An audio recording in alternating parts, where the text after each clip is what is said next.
How is everybody doing? We are here at Midsummer Scream 2025. 2025. This is Halloween Horror Night panel with John Murdy, Michael Yellow. We have no clue what they're going to talk about.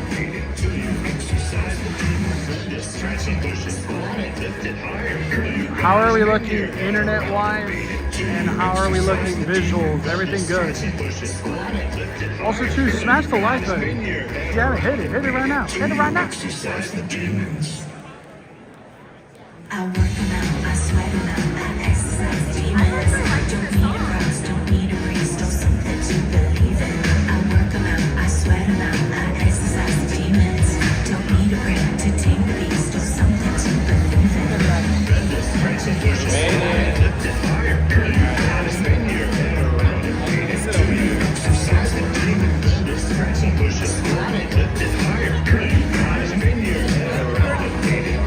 Exercise the demons.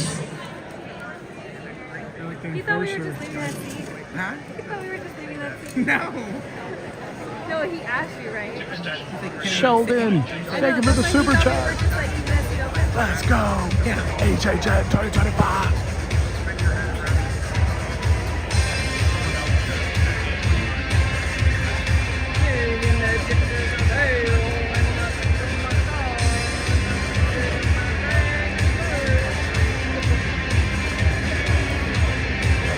Show everybody this? No, I haven't. Show everybody this?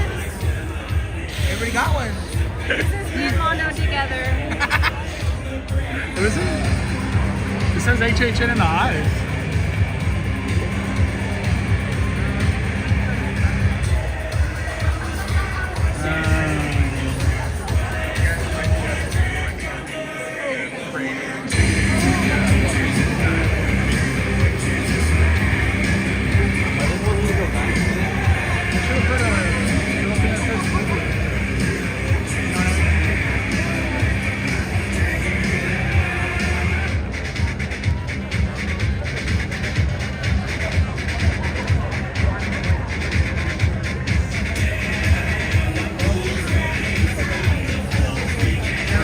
Live or something else. You saw Rob Zombie? Wow.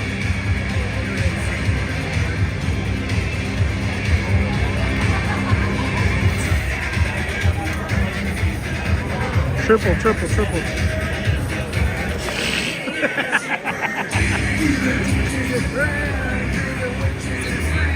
Singing, get it?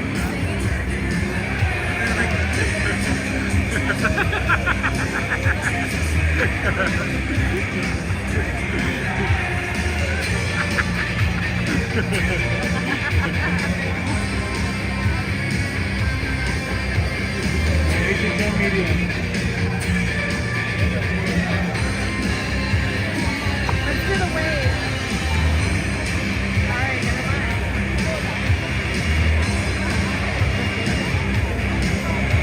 If y'all haven't hit the like button, hit the like button right now. We're here for Halloween Horror Nights 2025 Midsummer Scream panel. John Murdy, Michael Yellow, to talk about all things Halloween Horror Nights. What house do you want them to go into? I want Terrifier. That's the one I want.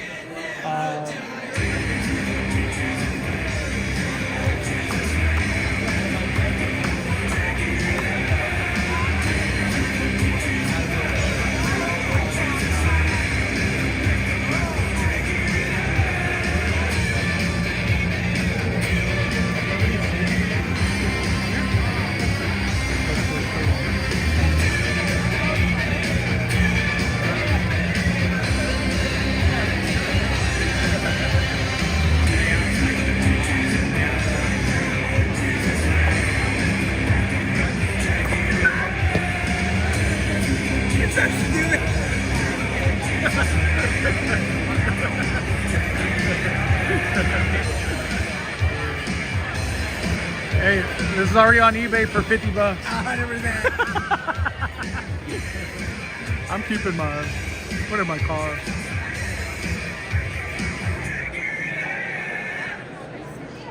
Just started. Alright, I don't think I can do that, man. Another song starts slash.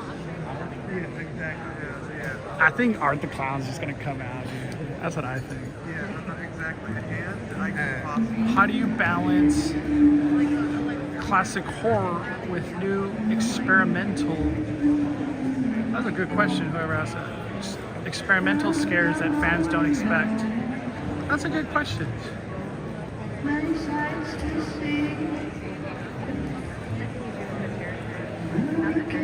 Terror Tranquil.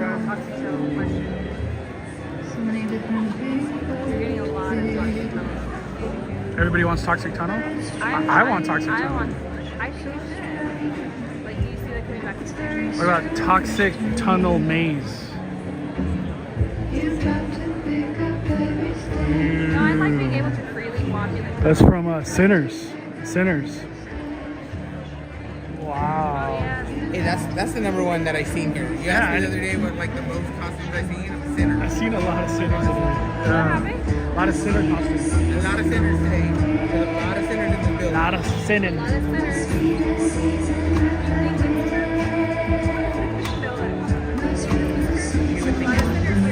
lot of Sinners.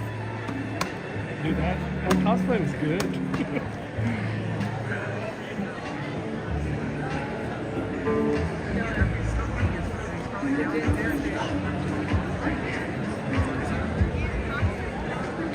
What? Have you heard about the Gen Z stare?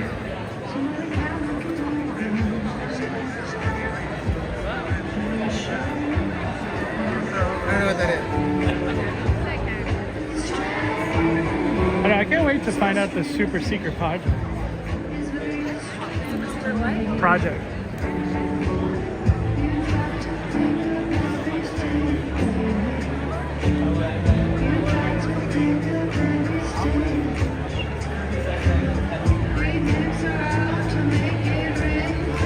I can't believe we're here. I really, this feels like a dream that today I'm sitting right here about to watch this panel. No, a dream.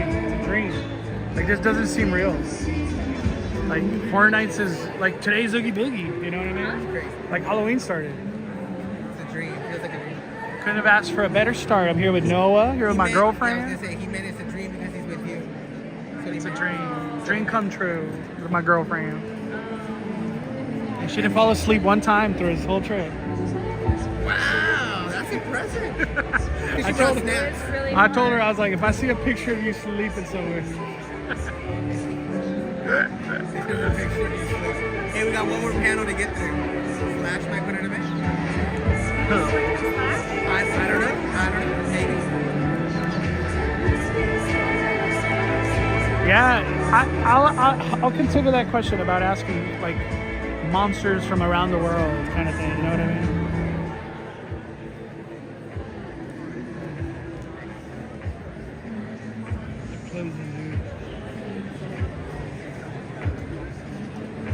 I'm gonna move now. Oh, no, never mind. A lot of people, huh? Oh, no, people. I'll wait. Just gotta wait to see if the bill changes. Yeah.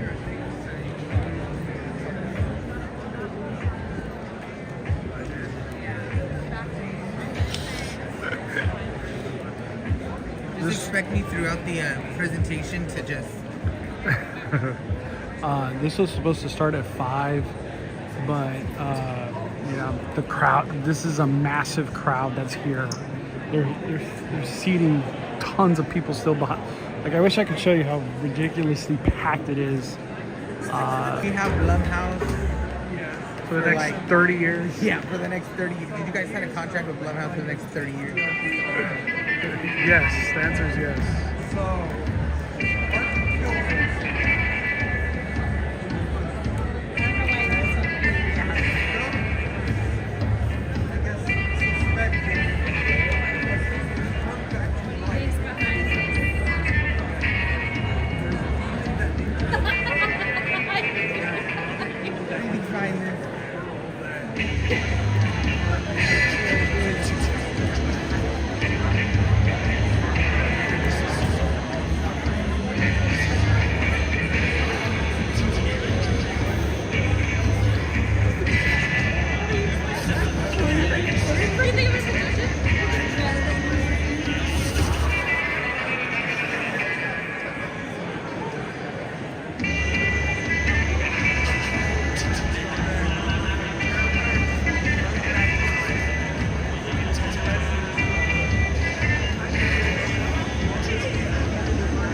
Dude, I've had 1,000 great questions. Like, it's crazy. I'm reading them all. I hope you do. What's your question? What are you gonna ask? You get a question? A lot of people want Hellraiser too. Hellraiser. You settle on a question? Not yet. I'm looking.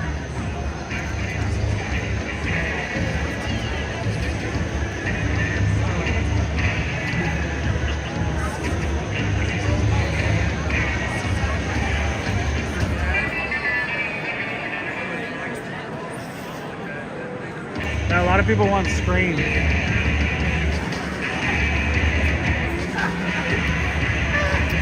Well, I think it's gonna start a little late. What movie deserves to come to Horror Nights next year? Old or new? What movie do you think deserves to come to Horror Nights? I would love to hear from you. Post in the comments right now. I want to hear from you.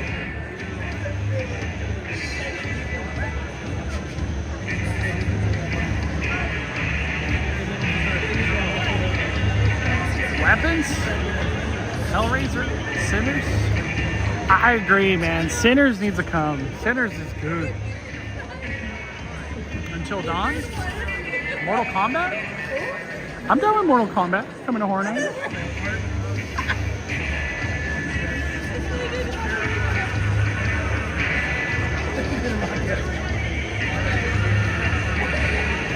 Hey, do you, when they show the stuff on the screen, do you take pictures for like Instagram? Okay.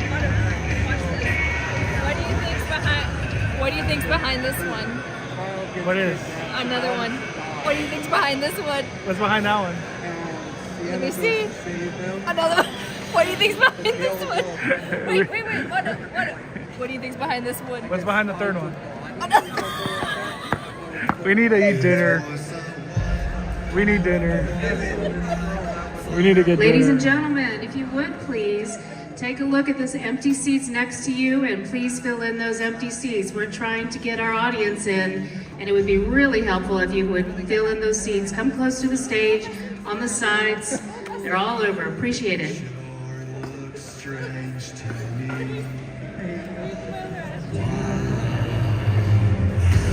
They should Bendy and the Ink Machine next year.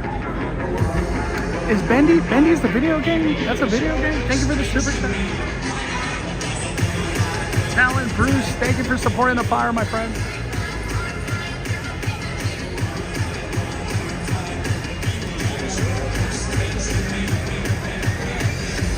Yeah, Goosebumps would be one of the cool. I would cry of joy, just like my little 90s kid's heart joy or early 2000 kid heart. Dead by Daylight.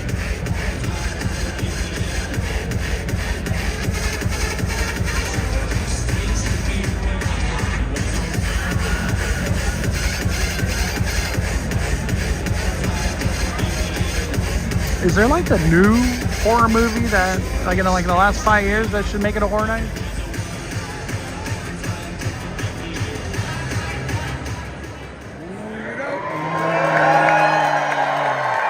While recording of this presentation is allowed, we do ask that your camera or streaming device remain at or below shoulder level, not blocking the view of anyone behind you.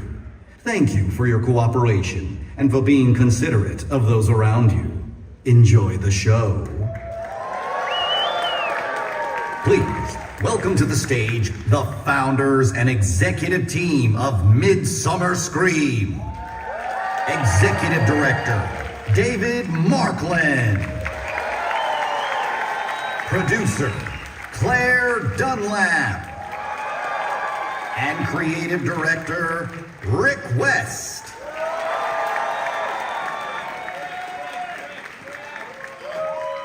Thank you so much, but really who needs the applause is all the haunters that built stuff in the Hall of Shadows, the 350 plus vendors, all the celebrities who came out to meet you, our over 100 White Bat, our volunteer, no, they're not volunteer, our whole staff. So if you can, please give a big shout and applause for our White Bat crew. Thank you. You make this so possible. Thank you for coming. again, I said this at the beginning, I'm still biased. I think this is our best year yet. I'm very proud of it. So thank you for everybody who was part of making this event, and you guys, of course, for coming out. Of course, we never rest, so we're already planning next year. Yeah. And I'm not gonna say, I'm not allowed to tell you, but like we already have plans for next year, so we're really excited about them. If Anthony back there is donating, can throw up the dates for next year. August 7th. Oh yeah, a week earlier. So we look forward to seeing you next August here back at the Long Beach Convention Center. Thank you.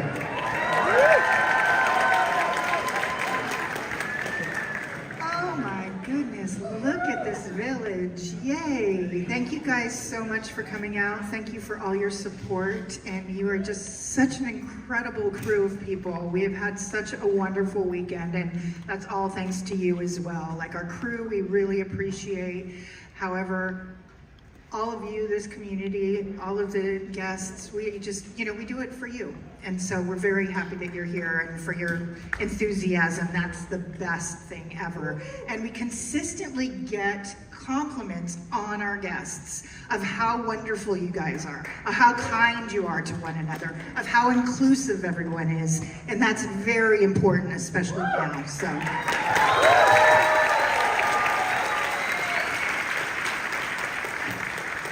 And even though Gary couldn't be with us here for the closing, he did want to do a shout out to Anthony and Jim Call, who are our lighting and AV techs. They worked endlessly throughout the entire weekend in order to bring us these stages. So again, thank you for coming this year, and we'll see you next year, okay?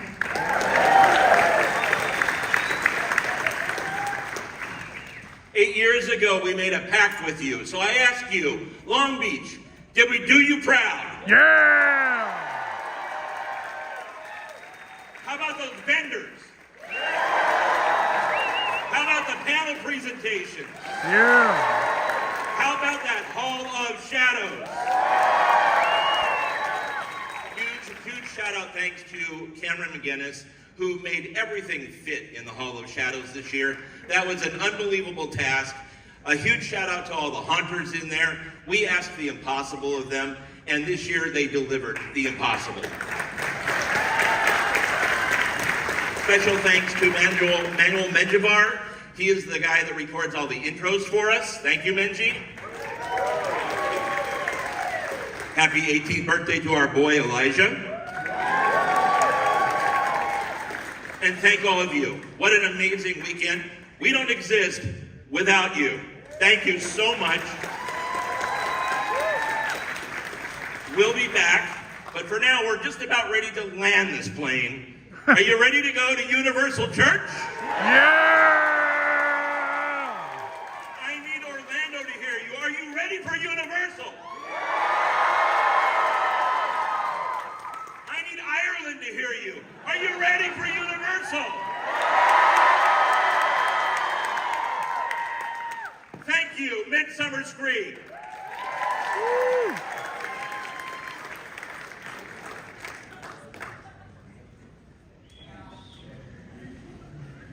Welcome to Midsummer Scream. Two of the most famous haunt events in the world take place on opposite sides of the U.S., but are bound by 3 letters. HHN. While both events share multiple IPs from year to year, they are both unique in their own right, earning them undying coast-to-coast love and admiration from their fans. And just as unique as each event is, so are the visionary creatives behind their production. One of them has come from the heart of Central Florida, and the other has crossed the ocean from his home in Ireland to be with you here this afternoon. Please, welcome to the stage, Universal's own Titans of Terror, creative director and executive producer of Halloween Horror Nights Hollywood, John Murdy, and Senior Director of Entertainment and Creative Development at Universal Orlando Resort, Michael Aiello.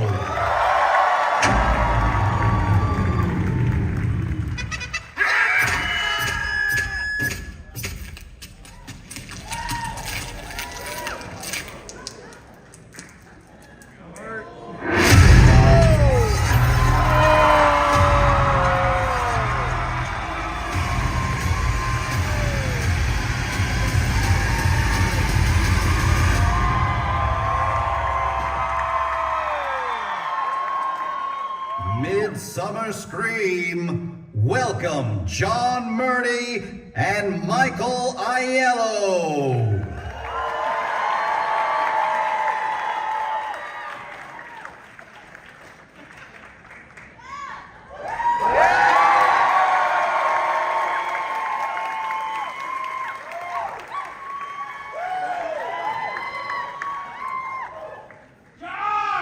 That's his name. What's your name? Adam! How you guys doing? Let's get this thing going. Halloween Horror Nights 2025. Let's hear you. West Coast and East Coast. How many of you guys, show of hands, how many of you guys are going to make the trip to both coasts this year? Right on. All right.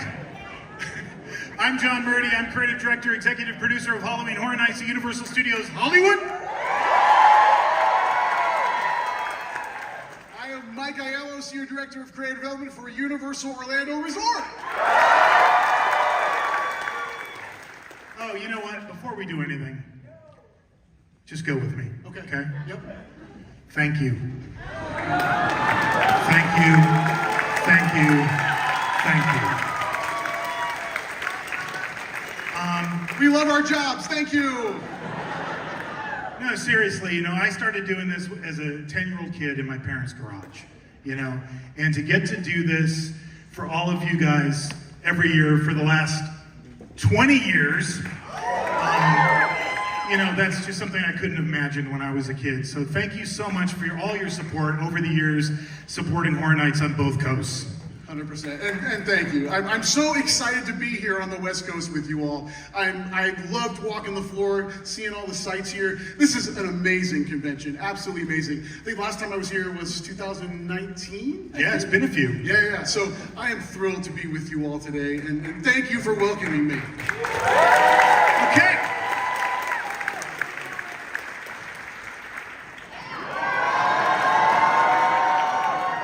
What's this mean? What is this? Oh, this is how this goes. Yeah. You know how this goes, right? Yeah! By the pricking of my thumb, something wicked this way comes. Oh! What is it? Damn. We announced everything. You got anything? Nope.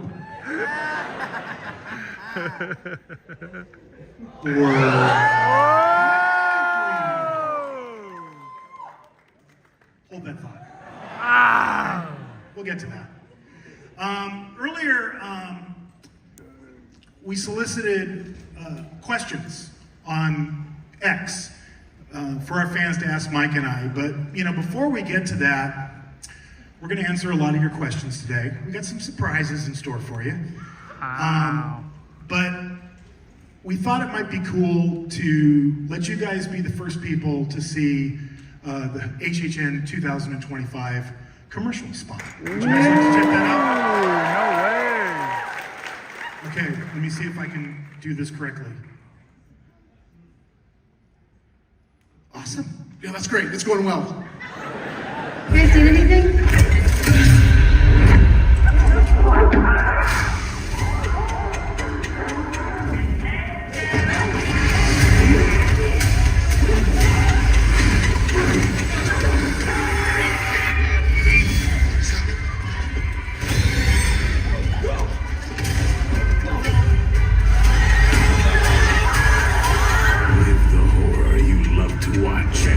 Halloween Horror Nights.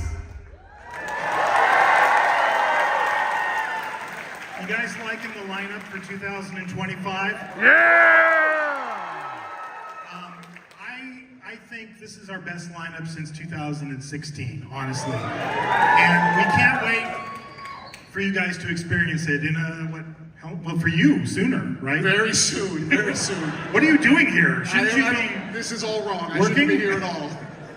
When do you guys open? Seriously, Mike? The 29th is officially the opening night in Orlando. And September 4th for us. So, we're going to start this off. We wanted to answer some of the fans' questions that they put on X. So it's Q&A time. let's start. Oh wait, this appears to be an Orlando person, Mike. So I'm going to have you read this one. Yes. Okay. How long is your process for selecting which IP franchises you two, your collective teams, choose for the event? What goes into the process? Well, it's how much time do we have? Honestly, like the IP franchise process isn't just John and I. It is a massive team of people. We work with not only our insights team to kind of study what people are enjoying out there in horror pop culture. We look to our marketing teams to help inform us of what's out there and available. We have an amazing team that, along with John and I, approaching certain studios and individuals to seek out if they're interested in working with us. We also have IPs that come to us. Yeah, all the time. Yeah.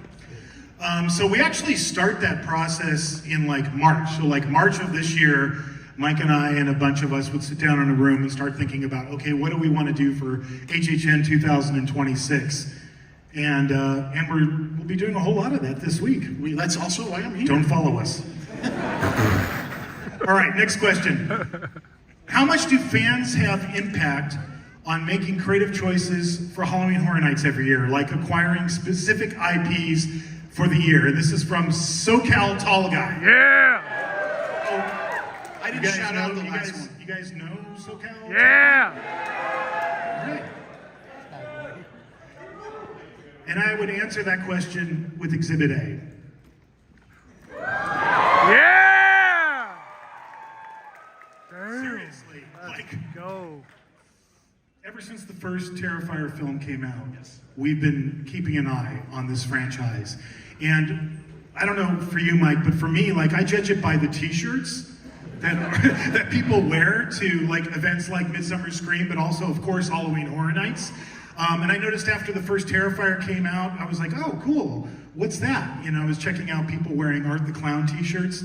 And then when the second movie came out, there's a lot more of you. And then last Halloween, I was like, oh yeah, this is the time. And the same thing's true of Five Nights at Freddy's. For years, our fans have been asking for this franchise. So honestly, this is for you guys. I mean, we sat down this year and we went, number one, Terrifier. I love check. Universal. Let's go talk to Damian Leone and Phil Falcone. Number two, Five Nights at Freddy, check. You know, we really curated the slate with our fans top of mind, no question. Yeah, and an ID like Five Nights, we knew if we were going to say yes to this, we had to do it right. If you're going to see those characters, they have to look identical to how you see them in the film and in the franchise.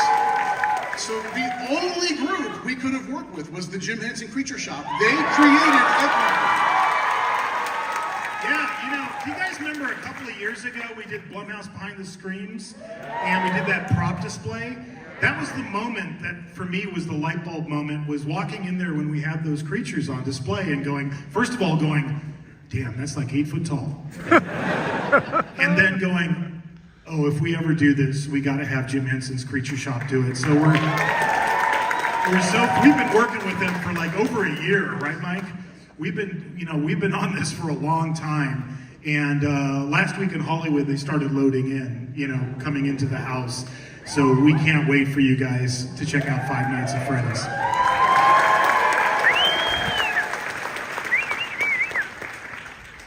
All right, you want to take this one? Yeah, sure. Do you struggle to bridge the gap between pleasing old school classical horror fans and younger game-friendly fans when choosing this year's HHN houses? And that's from Bluefire Dr. 44. I just have one question at this juncture. Was Bluefire Dr. 43 taken? Are they here? Well, then we'll never know. Okay. Exhibit B. Yeah. This light up so yeah, that's dirty. something we intentionally, when we're building the slate, we're looking at that specific thing. We always want to have properties that appeal to the hardcore horror fan that loves slasher movies. That's why Jason Universe is a perfect fit for us. But we've started getting into video games. Way back in the day, Silent Hill in Hollywood. You guys did Resident Evil, right? right? Resident Evil, yes. And then a couple years ago, we joined forces on The Last of Us. We sure did. Yeah. And so this year, we wanted to bring Fallout to life. Are you guys excited about that? Yeah. I was just in there last week with the creators of the show, and it's still like we're just getting into props and dressing. That's going to start rolling through this week. But just to step into the vault, are you guys excited to step in? It's amazing. It's some of the craziest stuff we've ever had to do, but it's going to be incredible. Yeah, well, and it checks all the boxes that we need for what we feel will be a great haunted house. It has diversity environments. You've got the fallout shelters. You've got the wasteland. Diversity in characters. We just installed the T60s into the house just this week. And I said T60s. Ours are in the mail. Ours are coming. We're waiting. But again, it checks all of those boxes. And honestly, like being able to work with Amazon for the first time, we've never really partnered with them before. Damn. So we've got a new company that we can collaborate with, which is really exciting. Yes. All right, next question. Has any of Universal Orlando's Halloween Horror Nights icons ever been to Universal Studio Hollywood's Halloween Horror Nights? And this is from Sergio Torres, AR7. Time for a short history lesson. Take out your notepads, everyone. Here we go. It's a tradition. We might as well get into this. Yeah, the answer is yes. Way back, the first year I did Horror Nights in Hollywood, 2006, we featured the director. I feel like we are. Anybody here that saw that event in 2006? Oh wow! Okay, I'll tell you a quick little funny story. So we wanted to film some stuff with the director, kind of like viral, it was before viral videos really in 2006. We wanted to shoot something from the tram POV, so I put a camera crew on the tram, and I got a good friend of mine who was the lead singer in a band at the time called the Graveyard Farmers, and I said, hey, just, over by kind of like the Bates Motel, this kind of wilderness area, the back lot, I'm like, hey, just when the tram goes by, just come walking out of the woods, dragging a body. But I didn't tell anyone I was doing that. Don't recommend that. And we also featured Jack the Clown. He was the icon in 2007. Bit of trivia, by the way, on the director. His name changed when he came to Hollywood. It did. It did. He was Paulo in Orlando, and he was Pavel in Hollywood. Yeah. And then he was Billy in Singapore, I think. Yeah. So he's apparently an anonymous individual who just goes around the world changing his names. He's got. Well, if you did what he did, you'd have to change your name. Good point. You wouldn't want the authorities after you. Right. Oh, okay. Will Hollywood Harry get more lore and one day meet Orlando's icon, Jack the Clown? We're getting Jack the Clown show, dude. And this is from Egyptian Horror 9. I feel like it's coming. And no one heard that. He said, bring Chance. Now, it's time for a slightly longer history lesson. More lore. How much lore do you want? More! Okay, well, let's really quickly go through the lore for Hollywood Harry, okay? I'm interested. Okay, well, this is how he came to be. He started at Universal hosting a kids' TV show called Koodle's Carnival. His real name is Harold Kapowitz, and that was in 1958. As, this is the proof right here. And then in 1964, he got asked, that was the year we started the studio tour, and that was kind of the beginning of Universal Studios Hollywood as a theme park, and he became the mascot for the Universal City Studios tour. And there you can see him out there on Lancashire in front of the Universal sign, and there he is on the tram. And then in 1973, the studio canceled his television show.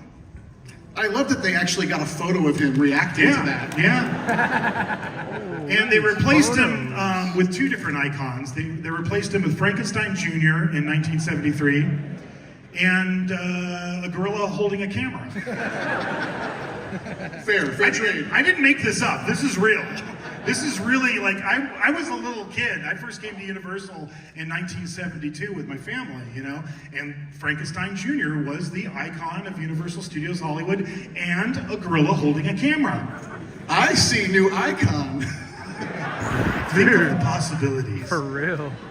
Whoa. And so he just kind of hung around the front main gate of the park, kind of like those people that hang out in front of Groman's Chinese Theater, you know, trying to charge people for autographs. And this went on through the 70s and into the early 90s. But then he started getting all sketchy. Oh, and eventually security asked him to leave the property in 1993. But he didn't leave. He just went up into the hills that surround the Universal backlot, and he's been living there ever since. In 1998, people started noticing him on the studio tour and started taking pictures of him just wandering around the backlot next to the Psycho House. And, you know, at that time, the internet started coming alive and they started filming all these videos of Harry sightings, and they gave him this name. They gave him the name Hollywood Harry, and he was born in 2016. He hasn't been back for a while. Should he come back? Should Jack the Clown come back? Ooh. I'll file that away. Oh, wow. All right, Mike, you take this question. All right, how did you and me format the storyline for the Wyatt 6 haunted house attractions to both Orlando and Hollywood to be all in Bray Wyatt's mind in terms of his split personality disorder and characters of the Fiend? And was there any creative input from the, in real life, Wyatt 6 faction? From @Skywalker Brian? Yes. So I am so excited that we're doing this year. And I know when it was first released, there was a division. It was like, huh? Like, there were a lot of people who were like, what? Wrestling? Are you kidding? And I'm saying, no, I'm not kidding. At all. What was that? She wants me to body slam you. Oh! You're ruining the end of the panel. He's gonna throw me through 6 tables. Now, this relationship really started, I actually knew Bray, Wyndham. We exchanged messages. He went to Horror Nights in Orlando all the time. And we exchanged a lot of messages, talked a couple times, and we talked about the possibility of something like this someday. And you know, he had portrayed all these amazing characters. And horror and WWE have been part of their makeup for decades. In fact, Horror Nights in Hollywood. Yeah, before my time, we featured The Undertaker in a haunted house. So we had talked about this, and then unfortunately for those that are aware, Wyndham, he passed away. And it never, obviously didn't happen. And then about a year ago, June, his brother, Taylor, Bo Dallas, also Uncle Howdy, debuted a brand new faction that was inspired by Bray's characters and his storylines. And they kind of rejuvenated the Wyatt name in WWE programming. And they're a horror faction. They're every bit the kind of Rob Zombie textures that you would find in any horror film. And if I remember correctly, after that debut, you sent me an email. Yes. And you're like, check this out. Yes, yeah, because that night, one of my good friends, Marty Miller, he's the vice president of live TV for WWE, I literally called him after they made their debut, and they did this amazing single camera push into where the wrestlers come out on TV, and they had basically done this massacre backstage, and it looked like one of our haunted houses. And I called literally that night and said, we need to talk, and we got the ball rolling, and that's when I emailed you. Yeah. And then Mike brought it to the table. It's kind of the way we work together. Like, sometimes I'll have a hookup or a connection with a filmmaker, and I'll go, hey, what do you think of this? And in this case, Mike was super connected to WWE, so he brought it to us. And for me, you know, I as a kid in the early 1970s, my dad used to take me to the Olympic Auditorium in downtown LA.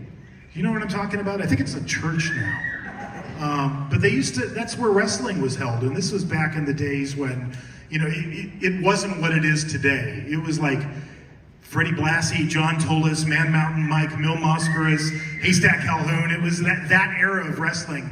And my dad went, and I think this is right next to Skid Row, if I'm not mistaken. Like, I don't know why my father took us there, but you know, that was my earliest exposure to wrestling. But I needed to learn a lot. So I literally watched YouTube videos, which I often do, pretty much the entire history of Bray Wyatt's arc in WWE from the Wyatt family all the way through, and then with the Wyatt Six, like watched every single wrestling match, every single promo. And by the time I was done, I had such an appreciation for the genius of Bray Wyatt, you know? And it just felt like this is something we need to do. You know, this guy was so talented. I think if Bray was still with us today, I think he would have ended up making movies, honestly. You know, I think that's where he would have taken it. But what he created is so layered, and the story, it goes to so many levels deep. Even when you get into the costumes, which, you know, we obviously have gotten into in great detail, every stitch means something. It's incredible, the universe that he, you know, spawned and what his brother's carrying on today. So we're incredibly honored to be doing this. And I always like to think of when we're, you know, building a slate for Horror Nights, there's the things that are kind of obvious, that are kind of what I would call the meat and potatoes of horror.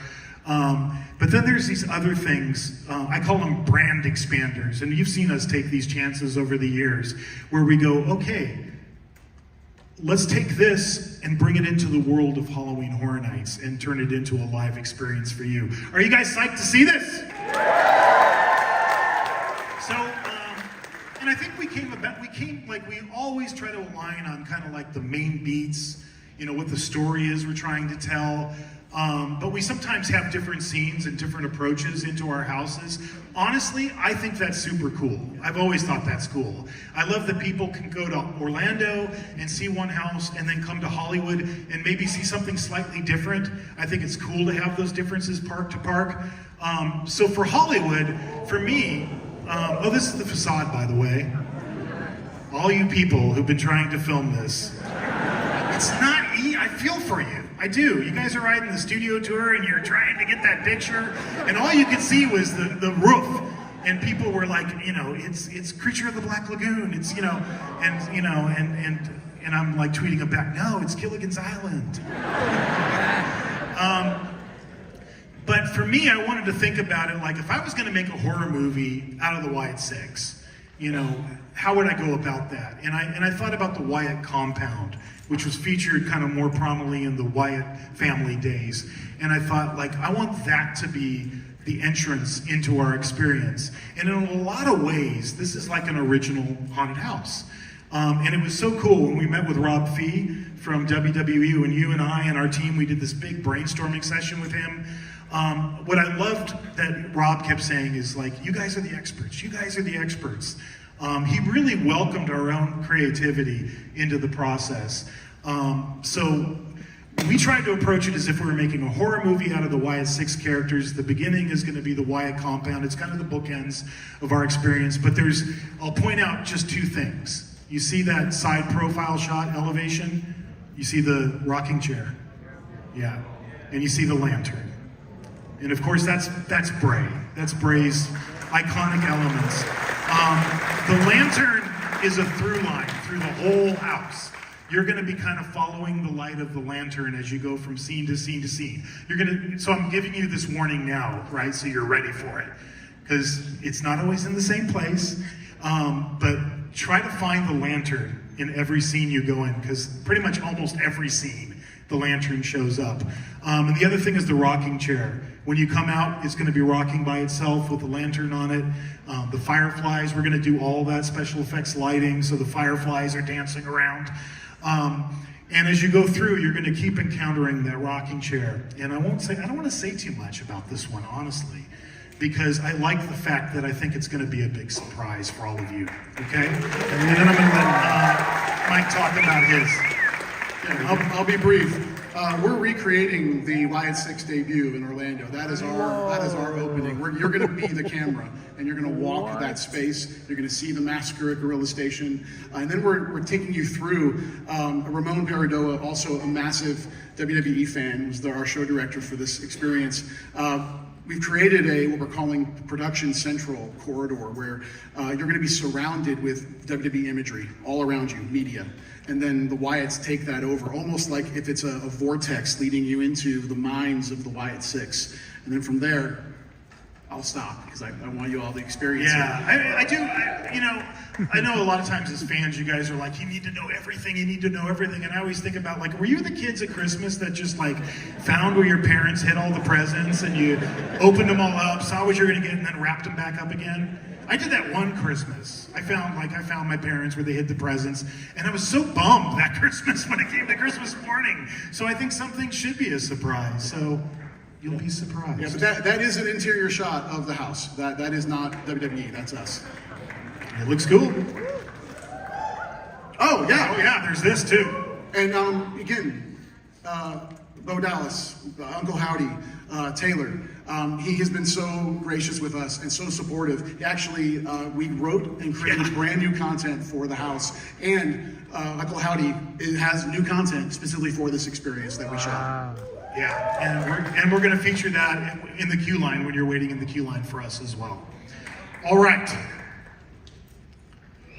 How do you write a house treatment? Is there any technique that you use while writing all houses? And this is from HHN House Hunter. It's cute. This is from our original house. This is from Monstros 3. I always try to explain it to you guys. I'm just going to throw up 2 pages just to give you an idea. Part of it is a technical breakdown, scene by scene. So on the one side you see talent, hand props, scenic, graphics, props and decor, static figures, audio, video, lighting, special effects, etc. And what I'm trying to capture is every single element that is needed to go into this particular scene, and this is the facade for Monstros Trace. And on the other side, it's a narrative. It's written from the guest's POV, as if I was you walking into the house. It's everything I see, I hear, etc. So it's really a combination of those 2 things. My treatments tend to average about 100 pages per house. So like by the time we're done with Horror Nights, I will have written the equivalent of War and Peace every year. And for Orlando, the content's the same. Sorry, I redacted a ton of stuff on this page. Sorry. Oh, I had a joke, but I can't say it. Go ahead.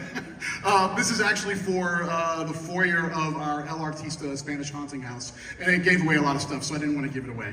But the format's there. We break down every single discipline so that when everybody's seeing these treatments, they can understand exactly what's going on in that space. And then over there on the other side, that is also what we include in our treatments, which is a model of every single room where we can place all the performers, we can identify where effects are. So again, anyone that's reading that treatment, whether they went through the meeting where we took everyone through it, or if they're just handed that treatment and they did not get the support of the meeting, they can read that and understand every single inch of the space that we're designing.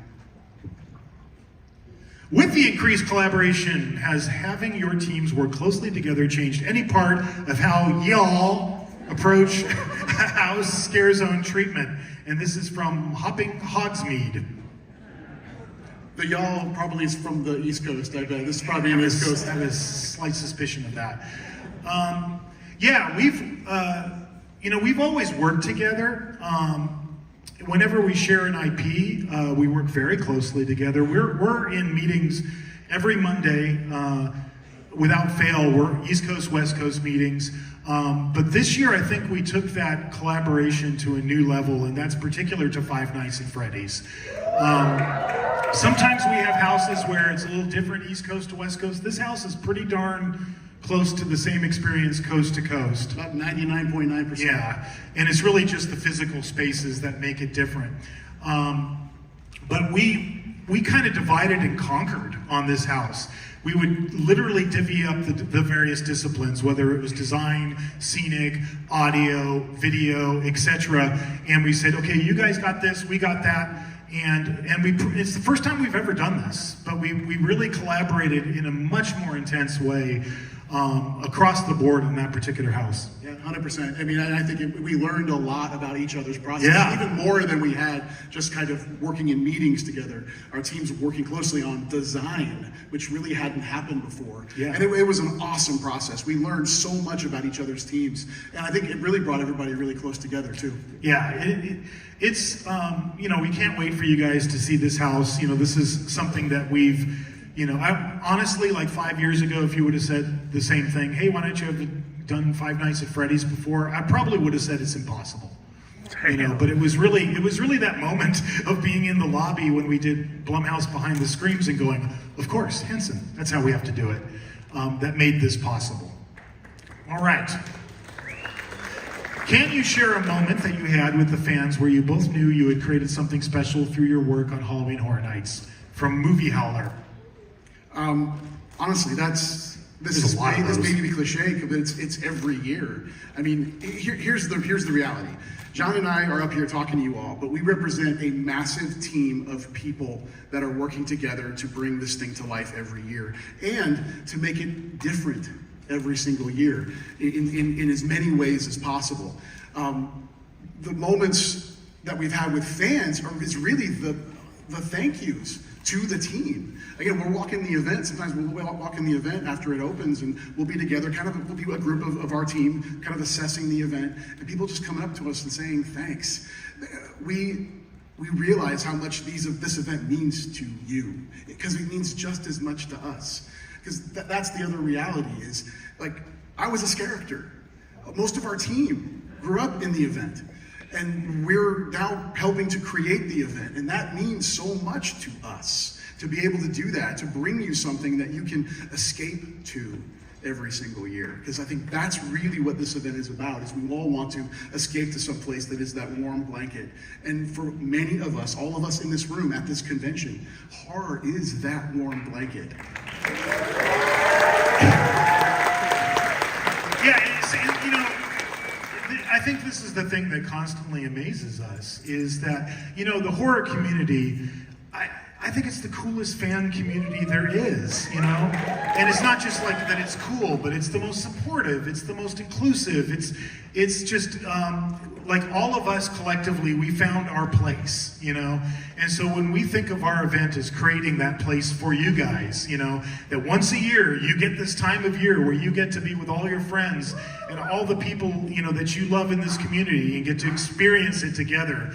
Just one thing I'll say about this particular question, like, over 10 years ago, I had and this happens to me all the time, I had like a dad walk up to me and he's like, hey, my son's really into like your event, he's kind of obsessed with it. And you know, I thought it was like a fad and it would pass, but he wants to do this when he grows up. You know, I don't know what to tell him. Can you give him some advice? And I did, and I've stayed in touch with that family all these years. And this year, that same kid, who was a little kid who came to Horror Nights, just finished his first internship for us, working on Horror Nights.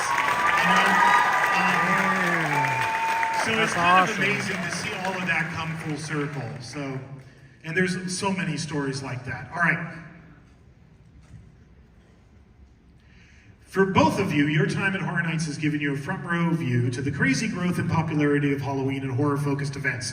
Creatively, where do you see the industry and Horror Nights specifically going in the future? From a lonely omen space.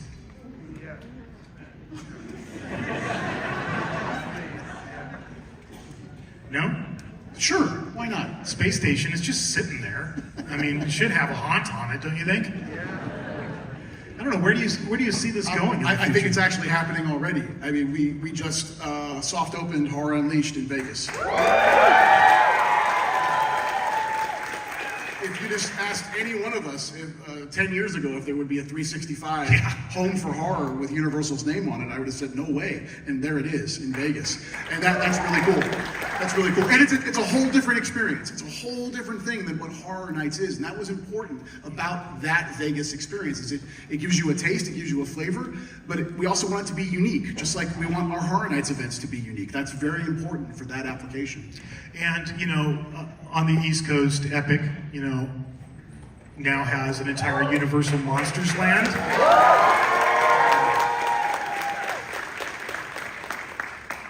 I don't know. I think that Horror Nights had something to do with that. I really do. I would think so. You know, I think that what we've collectively, all our teams on both coasts created, you're starting to see it now come to life outside the event.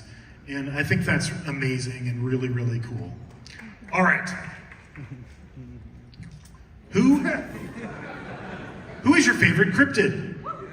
Megatron G13. Time for a short natural science lesson. A cryptid is an animal such as a Sasquatch or a Loch Ness Monster that has been claimed to exist but never proven to exist, and that's from Webster's Dictionary. You know, I grew up in the 70s, so mine is, you know, Sasquatch because of the $6 Million Man. And, you know, we tore down the ice tunnel years ago to build the Fast and the Furious attraction, but he's still out there. Bring him back. And ours are Yetis. We love Yetis in Orlando. We love them. We've done 2 haunted houses based on Yetis. We love them. I've never been scared more in my life than in our Yeti houses because they're crazy. Those characters are nuts in there. I love them. All right. What makes Terrifier a perfect candidate for this year's Horror Nights at Horror Nights and Horror Nights Orlando from Just Warren 26608? You know, we could answer that question for you. Or we could ask the guys who made the movies. All right, let's bring to the stage Damian Leone, the writer, director, producer of Terrifier, and the producer Phil Balcone. Yeah! Wow, this is crazy. This is crazy. Dude, what's up, everybody? Yeah! We love you back. Wow. So what was that? What makes Terrifier a good candidate for HHN? Yes. Why do you think Terrifier is a good candidate for HHN? Art the Clown. He's a fun, sick, sadistic, twisted son of a bitch. I think it's, even for me, I mean, this is sort of the first time I'm like in your shoes and I get to go in this house and be chased and taunted by my own character, you know? Like, that's really exciting, actually, because on set, we don't have that relationship. It's a different fear. You know, it'd be funny if we gave them real weapons for when you come through. Good. What better way to go out, right? How about you, Phil? Why do you think Terrifier belongs at Horror Nights? I don't know, I've never been to Halloween Horror Nights, but I'm excited to be at both of them. I'm going to be in California and in Orlando, check them both out. As Damien has mentioned, we are on the other side of the camera, so we don't get to see it this time. We're going to live it, and I already told him I want to experience it, and I've never done a horror house. He said, no. Oh boy. He said, I hope I don't shit my pants in there. We'll hook you up, Phil. All right, well, what we're going to do now, since we have the guys who made the Terrifier movies, is we're going to do a little bit of a deep dive into Terrifier. Yeah! Wait a minute, hold on. Do we have Terrifier fans in the audience? Yeah! That's what makes Terrifier a great franchise for Halloween Horror Nights. All right, let's start with the concept. You know, the first thing we did is we all kind of got together and we talked. And, you know, Mike and I, we both gravitated towards this, which is the Funhouse from Terrifier 2. And I just learned this not that long ago, but would you explain this, guys? Yeah, it doesn't exist. Yeah, so in Terrifier 2 you see this, and we did not have the money to build an actual scale facade. So I'm a fan of like really old school techniques that they don't really use anymore, so I wanted to use sort of a miniature forced perspective approach to doing this. So we really just built like a 3 by 2 foot facade, and then we used some digital effects to map it into, you know, like with a background plate. And it worked pretty cool. And I wish I could really get my hands on the actual facade now that they built. This is the first time I'm ever seeing one in reality, which is so friggin' cool. Very surreal. It would be funny if we did that. You could be like Spinal Tap with Stonehenge, you know, you guys show up and you're like, what? Oh, really?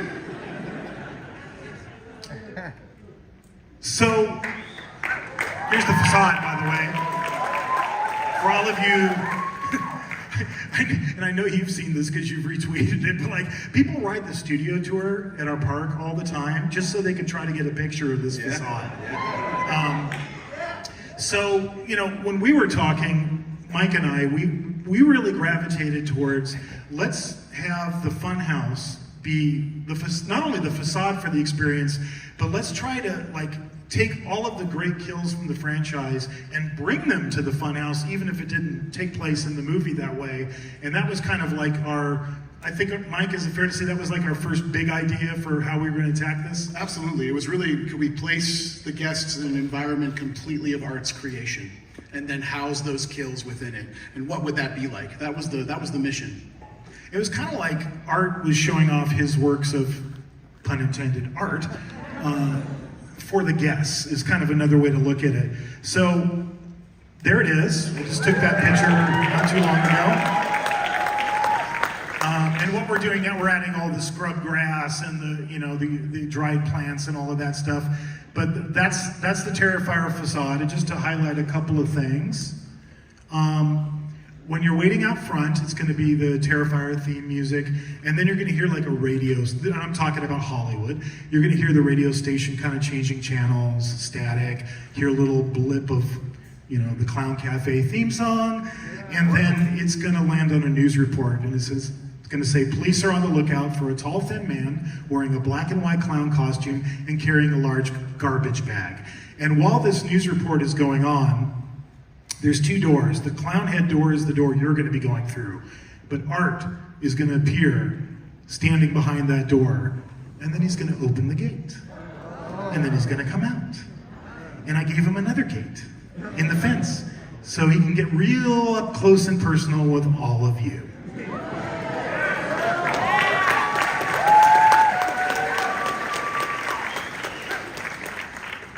And Mike? Ditto! Here's a scenic elevation of the facade in Orlando. We made one minor alteration to really sell that Art has taken it over. We painted over the clown that looks a lot like Jack the Clown and made it Art instead. So you can really, when you go into the house, you really get a sense that this is Art's world. He's now taken this funhouse completely over. And then I think the next slide is the facade. There it is. Whoa. That's it. One cool additive in the doorway that you're not going through, there on the right-hand side, that's a media wall that's going to give you a glimpse of several of the Terrifier characters. You're going to see Vicky, you're going to see a little pale girl in there. And so, yeah, you're going to see all those characters kind of waiting for you on the inside. Did you guys ever go through like Carney fun houses when you were kids? Like growing up? Yeah, absolutely. Did they freak you out? Not too bad. I kind of like that stuff. I gravitated toward creepy shit. I grew up in Coney Island. And Did you really? Yeah. I love Coney Island. And they had the freak show in there. Oh, yeah. That's when that was a popular thing. And we used to see it, you'd be walking down the street and you'd see the people with the, the weird looks on them. You had some crazy shit going on in my neighborhood. Did you ever work there for a summer? I never worked there. A lot of my friends did. That's how we actually got the carnival for Terrifier 2. Funny story, the guy who owns Adventureland, it used to be Nellie Bly, he used to handle the ponies. For 15 cents, you'd ride a pony in Coney Island. Yeah. And he owns the park today. And he let us, well, he rented it to us, but rented it to us at a very nice price. So, and I had called up a friend of mine, Joe Pagano, who I hadn't seen in like 40 years. I said, anybody still working on it? Anybody still have connections there? He said, yeah, we got him. And that's how we got it. Oh, that's cool. So you actually filmed the interiors in an old... Not the interiors. We shot the exterior carnivals in Nellie Bly, and then we shot the interiors in the Fright Factory. It's a haunted house. Oh yeah, totally. Yeah. And awesome. He's a great guy too, Frank. Yeah. Let's talk about the characters. Let's start with this guy. And, I'm sure, Damien, you've probably told this story a million times, but if you wouldn't mind, like, what was the inspiration for Art the Clown initially when you first came up with him? Yeah, just making a short film, and I wanted to put a bunch of horror, sort of, classic cliche characters in this short film that I could use as a calling card, and I wanted to see if I could do anything interesting with them and put my own spin, and I wanted to try and do something different with a killer clown. And when I was designing him, I said, he can't be anything like Tim Curry's Pennywise. So I didn't want him to be colorful, I didn't want him to speak, I wanted him to have weapons instead, and I sort of wanted to turn him into a slasher. And it was really just based around this one scene, which is the scene in the short film The Night Circle, which was then put into All Hallows Eve, just with Art terrorizing this woman in a train station. It was supposed to be a bus, and that's actually why that scene exists at the end of Terrifier 3. And then... It's a fabulous scene, I might add. Did you have something to do with that scene? I might have had a little bit. Tom the bus driver, ladies and gentlemen, from Terrifier. And you like the old horror movies? I do like Yeah. horror movies, and I do like rom-coms. Yeah. But yeah, I mean, so it was a little scene in this short film, and then it gets, there's creatures and demons after that, and Art's only in the first 4 minutes, but everybody who saw it back then said, what is going on with that clown? Like, he's too cool, he looks so creepy, you're gonna make more stuff with him, right? And I was like, oh yeah, I'm gonna make plenty of things, yeah, sure. And I was like, all right, I better write something else with this character. So then I made another short film called Terrifier, which is also in All Hallows Eve. And that's when I said, all right, I'm going to really turn him into a slasher now and see, what this guy's really about. And then that's when I sort of realized that there was something special. I didn't imagine it would turn into this, but I said, this character has something. There's a charisma there. There's something special, and I need to keep going. I need to get this character into a feature somehow. So that 20-minute short film, Terrifier, was sort of the proof of concept, a calling card. And it took years to try and convince somebody to give me money to turn that into Terrifier, the feature, until I met this guy right here, the only person to believe in me to give me the money to do it. Give it up for Phil. Yeah!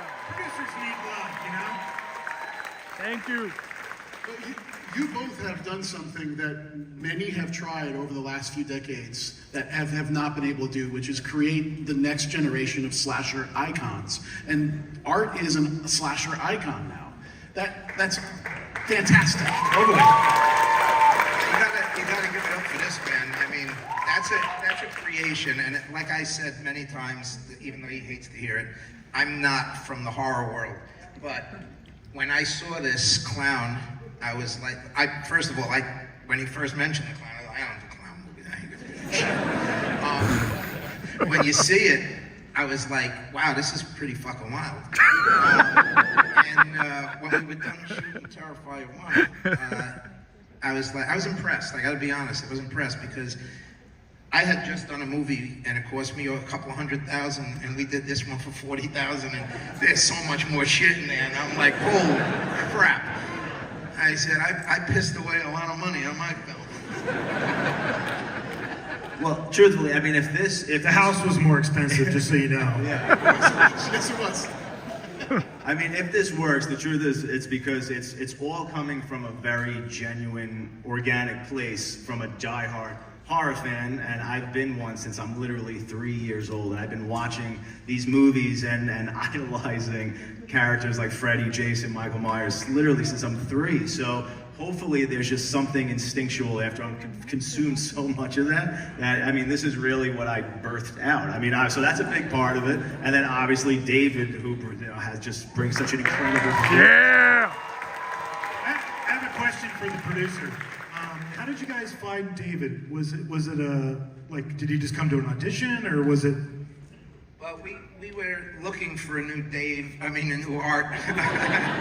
Now we're looking for a new Dave. No, we were looking for a new Art, and the person we had that we did the teaser with, he couldn't deal with the lenses. Yeah, most people don't know that. Before we hired Dave, we had another actor. We shot a teaser for it, and this was after Mike Gianelli, because Mike Gianelli was the original Art the Clown in the short films in All Hallows Eve, but then he just didn't want to act anymore, so I had to replace him. And there was someone else that I'd been working with, and I was like, I think this guy could do a good job playing Art. And we filmed this teaser, but he has these really, bright, striking blue eyes, and I said, that doesn't work with this character. You need to wear these black lenses, and we put the lenses in for the for the teaser, but they irritated his eyes so much, and he was like, I don't really want to keep going, go on playing this character wearing these lenses. I was like, okay, so we got to start again.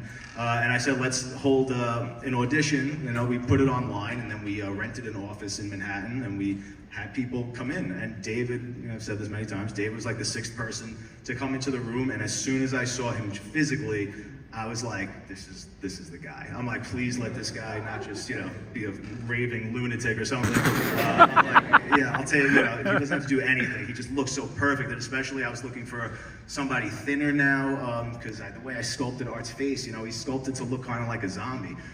So I was like, he's gonna be great. And then Dave didn't have any size or anything. He just knew he was coming in for a killer clown role. And he said, well, what do I do? And I said, I don't have any lines. I said, no lines. I said, I just need to see you decapitate somebody, and you're having a very fun time doing it, and you do it very gleefully.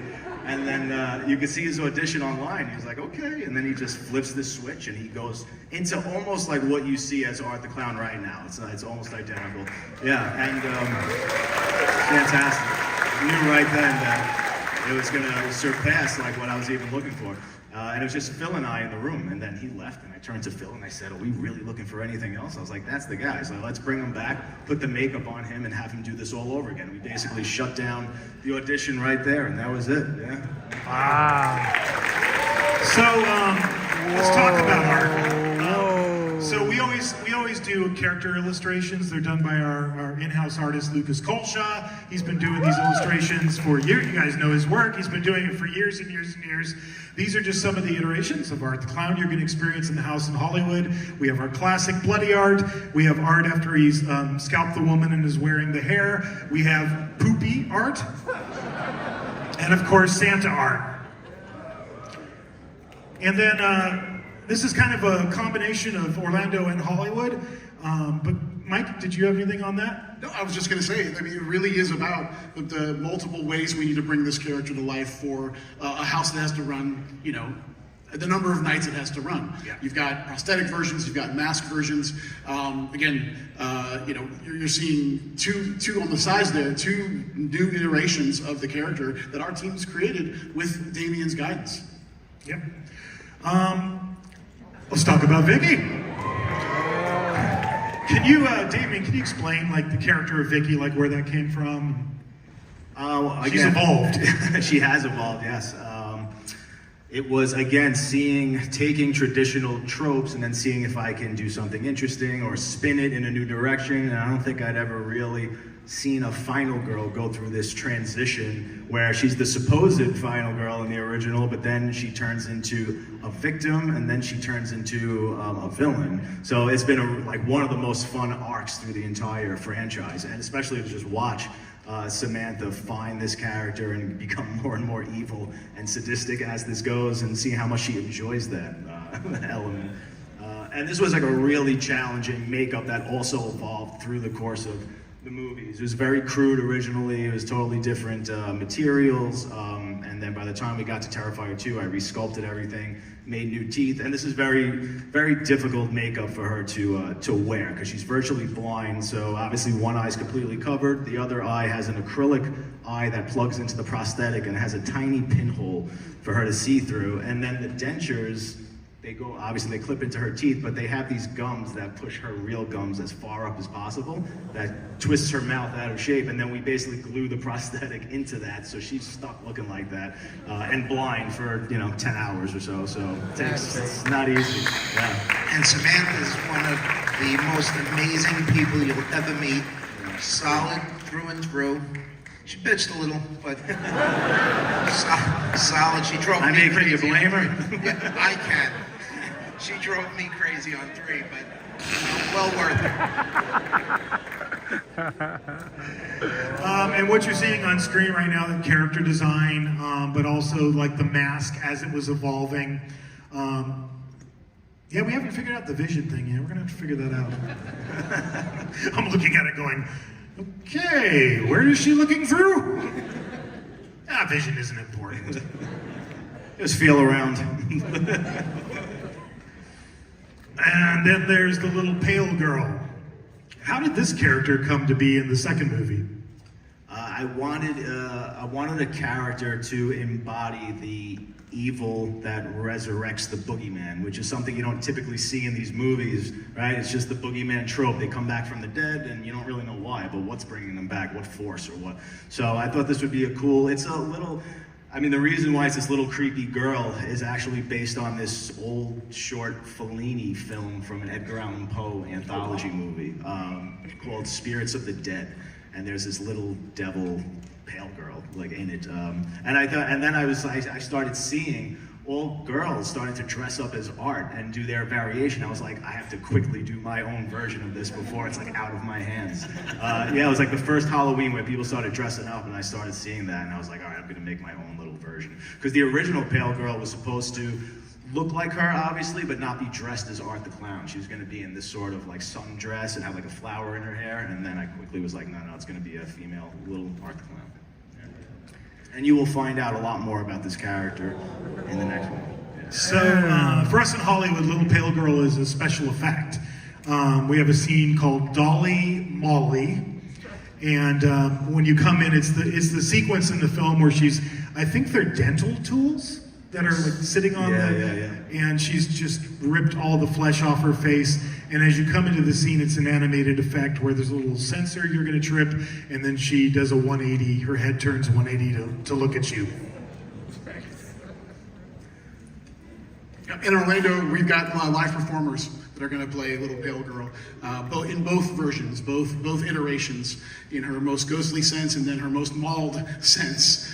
We have team members right now who are just so excited about playing this character. They absolutely are loving it. Wait, can I just say, everything you're saying, this is all them. This is what they presented to me for this house.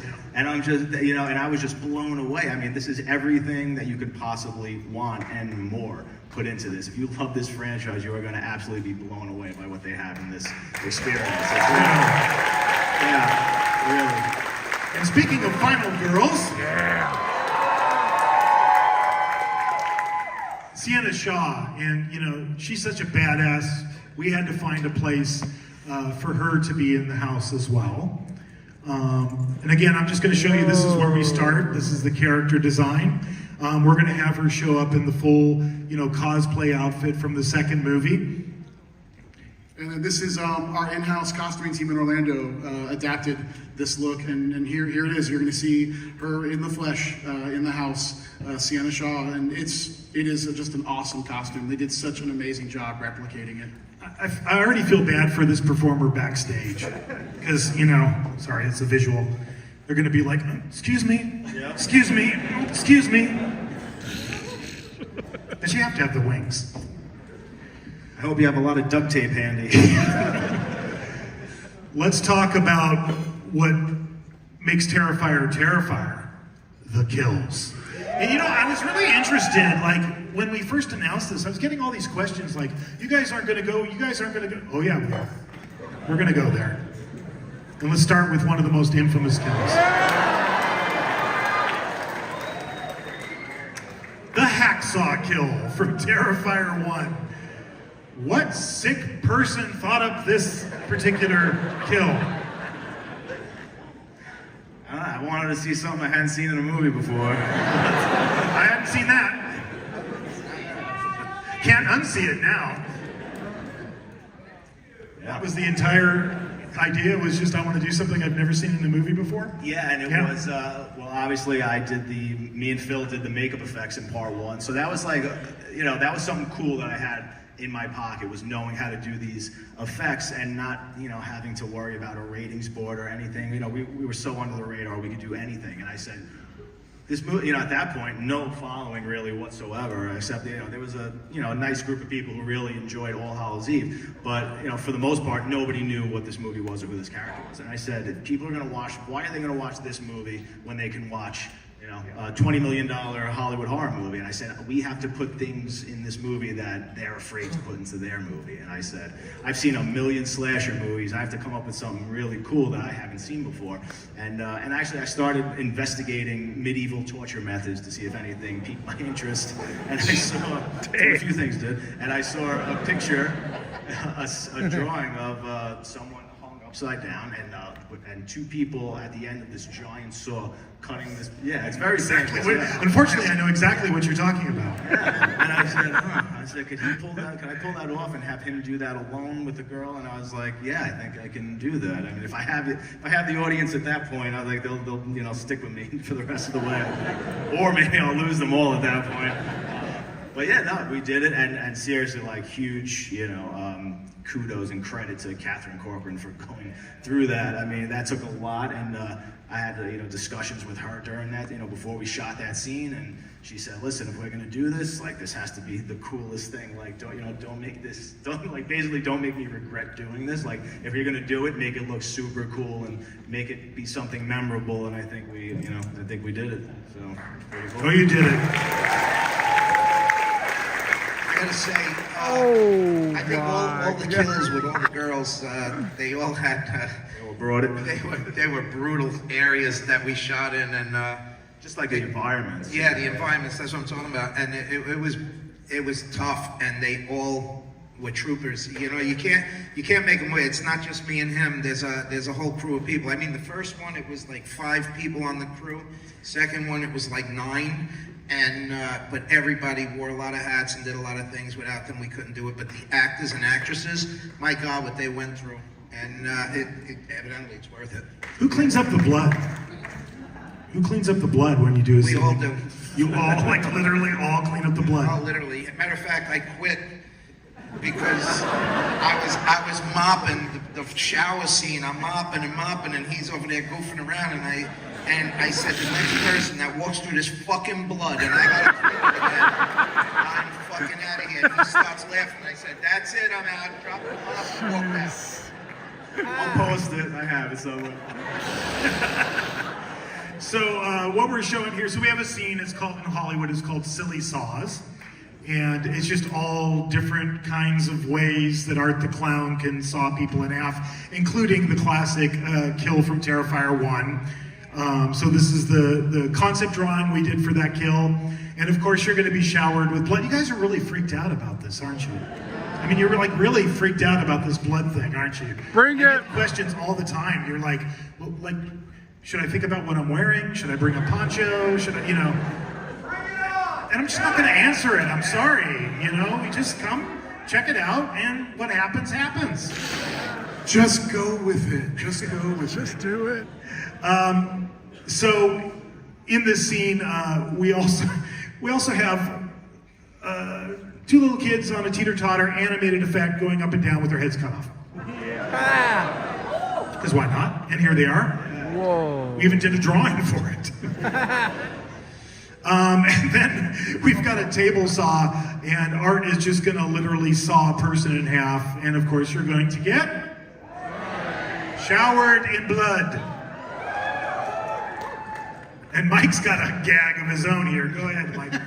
So we mentioned before about not only do we want to feature the kills, we also want to surround you in the kills. So because this is Art's Funhouse, we created a corridor in Orlando that on the ceiling, you can see here, are all the hacksaws moving above your head and sawing bodies in half as you're walking through this corridor with blood spraying all around you as you're going through. What? So, and this is a trend in all of most of this house about how do we take that kill and then how do we physically affect the guest with it.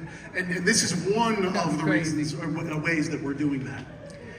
I don't know, looking at these pictures, I think I need Depends when I go through them. We can hook you up, Phil. It's all right. We'll give you universal branded Depends. How about that? I'm going to hold you to that. I think I just got a new sponsor. Merchandise right now is going, wait a second. I think when Henry Ford, came up with the idea for the assembly line, he probably didn't really anticipate where that would go in the future. Oh yeah, Allie's death, Terrifier 2. You guys know what I'm talking about, right? All right. So we're gonna do it. We're gonna do that scene with the bleach and and the salt and the whole deal. But there's a twist. Before you get there, you're going to have to go through the scene we call barrels of fun. Okay? What? Bleach barrels stacked up, either side of you. As you start to walk through, you're going to hear, you know, the Tommy gun going off. The barrels are going to light up, and we're pumping in the smell of bleach. And then you're going to get showered in bleach. Oh my! And then we reveal it's all Art with his Tommy gun. Oh my God! We're doing the same thing. It's happening exactly. But here's a photo of the house. Here's some of the bleach barrels that are going to be spraying bleach all over you. That looks hygienic. Wow. And, okay. I have to say, Terrifier 3, so we were already working on this. And Terrifier 3 was, you know, coming out in the movie theater. And, you know, you guys know I live in Ireland most of the year. And it was like a Tuesday night. And I was like, okay, I gotta go watch Terrifier 3. I can't wait till somebody hooks me up with a link where I can watch this. Stop begging. All right. So it was literally a Tuesday night, and I went to, you know, on the website of my local cinema, and, you know, it was like, I don't know, like a 9 o'clock show or something, and I looked at it and I'm like, there's one seat left on a Tuesday night in, you know, the northwest, you know, corner of Ireland. I'm like, really? And so I bought that ticket. Only 2 people walked out. And everybody else hung for the whole thing. But when I watched Terrifier 3, the mall Santa scene, I knew we had to do something with that. So, okay, again, inspiration for that. Did you always want to blow up Santa, or? No, it was just how do you kill as many kids at one time as possible? This is the craziest battle. We've gone to a dark place. I'd like to point out that Phil and Damien do not work for Universal Destinations and Experiences. Thank you.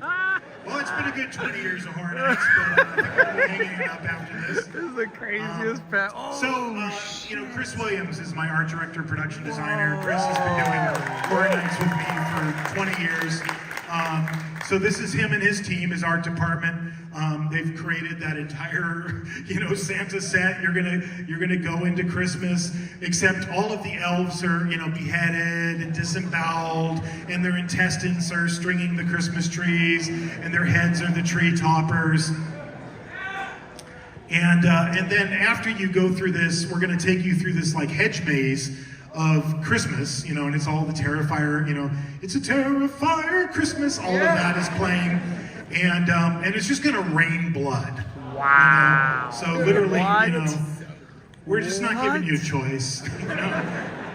Dry path, wet, no, just all just of you wet. Go to the same place. And of course, Santa Art will be attacking you with his chainsaw the whole time. Yeah, ditto.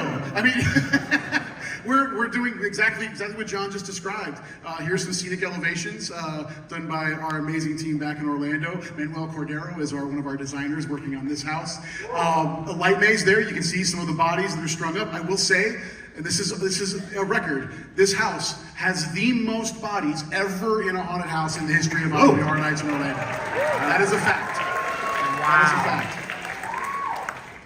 Yeah, there's a lot of dead elves in that. You know, well, you know, in some ways it's kind of like our revenge against Christmas. You know, like, I don't know about you, Mike, but like, you know, when I come out to LA every year, and like you go to Home Depot and you're like, oh yeah, look at all this Halloween stuff.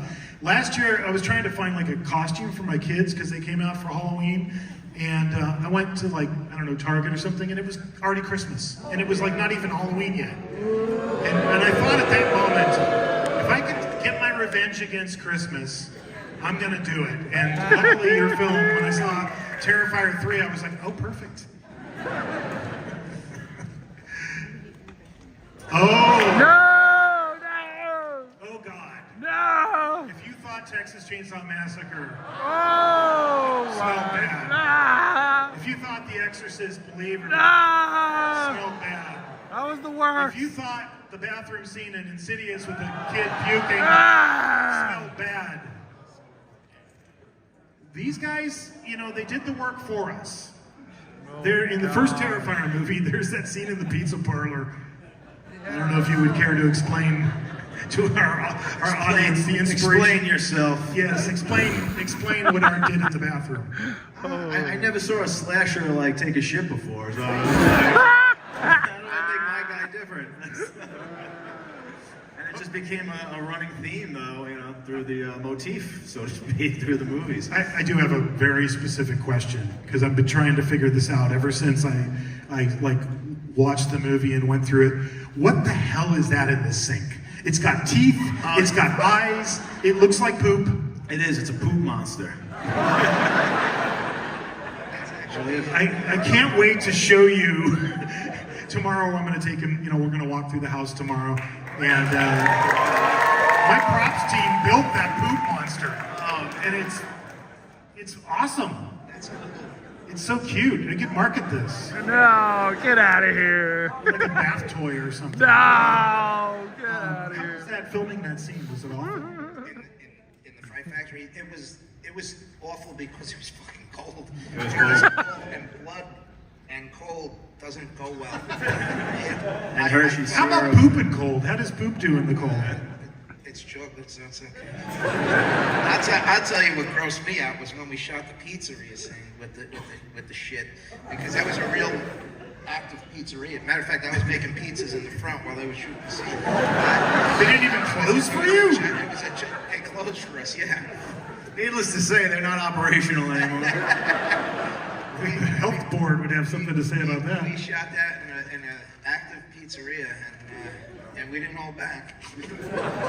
Did they give you pizza at least? I made the pizza. Oh, you made the pizza. We were still cleaning up when they opened the next day and people started coming in to eat. Yeah, crazy. And so much blood got into the dough mixer. And we're like, no joke. It was crazy. It was brutal. I felt terrible, because I always say, however we go into a Yeah, place, you gotta leave it the way. No, gotta leave it better. Oh. You gotta leave it better than when you go in. We failed miserably on that one. All right, well, let's share some of the love. So this is the scenic elevations for the bathroom scene.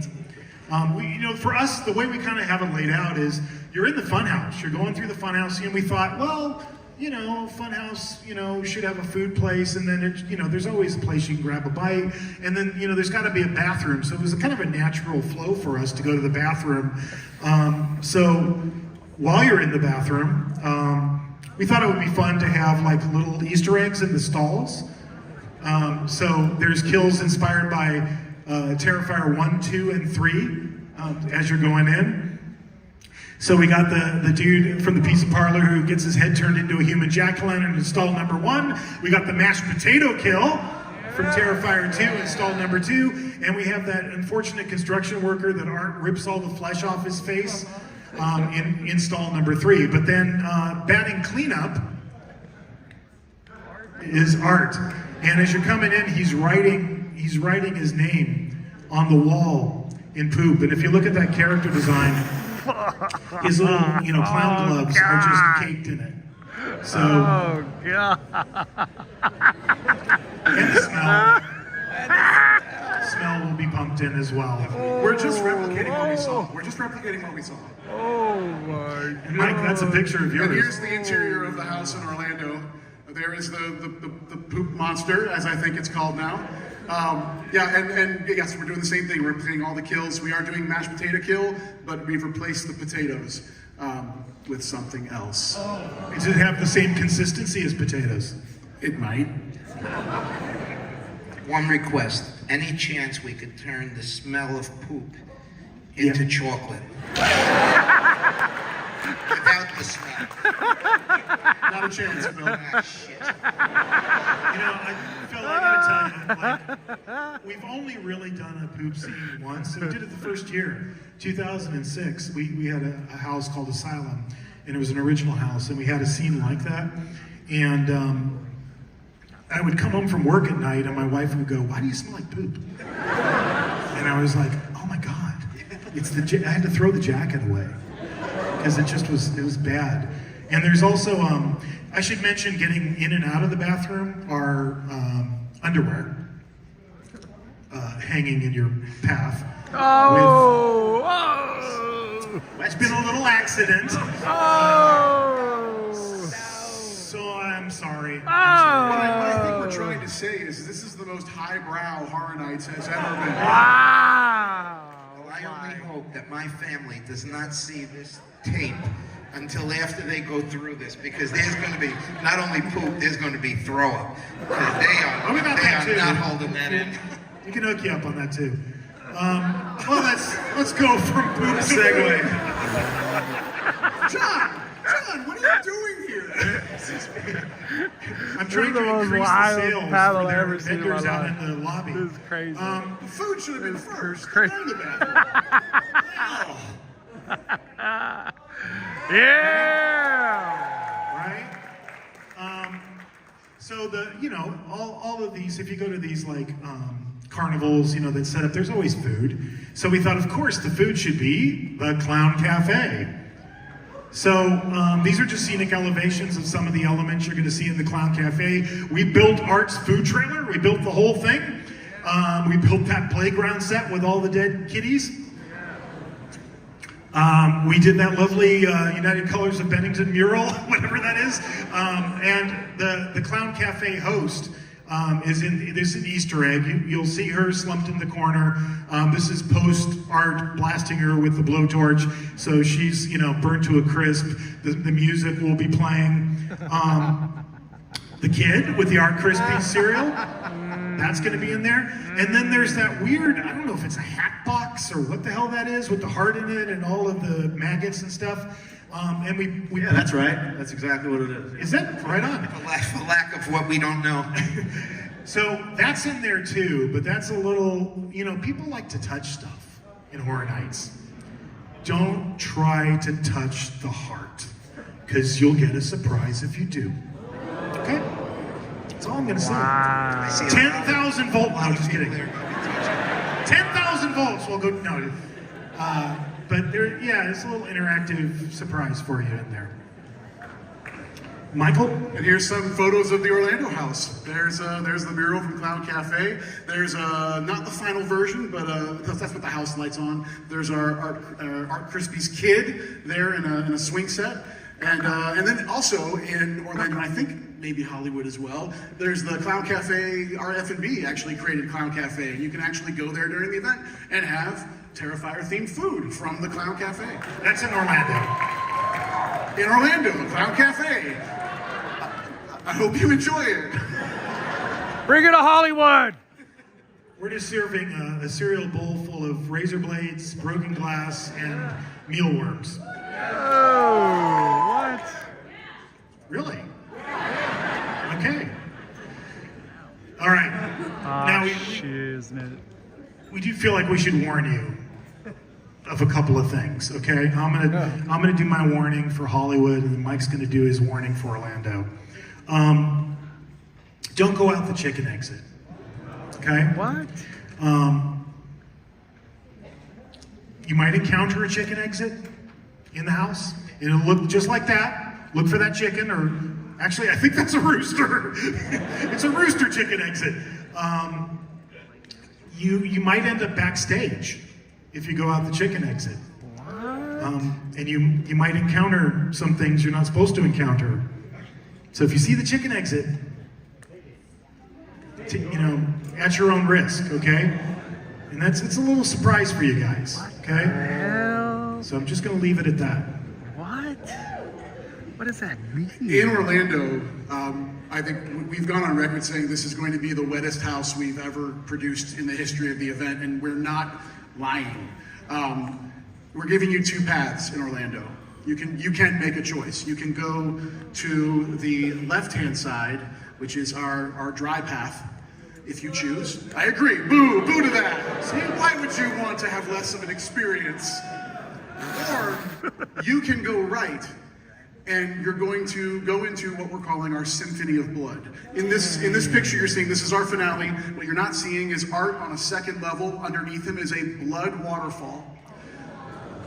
If you move to the right-hand side, you will be entering into our Symphony of Blood. And I'm not kidding, you are going to get drenched. I'm talking front row Jurassic Park. What the? Are you serious? What? But you have a choice. You What? have a choice. What? The direction to the team when we first started the creative was, No can we way. create a finale that feels like a car wash of blood? What? And that is what this is. Are you freaking kidding me? I'm not giving you a choice. I'm sorry. Yeah! No choice. But wait, there's more. I'm hearkening back to the beginning of this panel. Who said, by the pricking of my thumb, something wicked this way comes. Do you want some? I mean, you've been through all the announcements at this point. There surely couldn't be anything else we could possibly announce. I mean, with this slate, it's so stacked.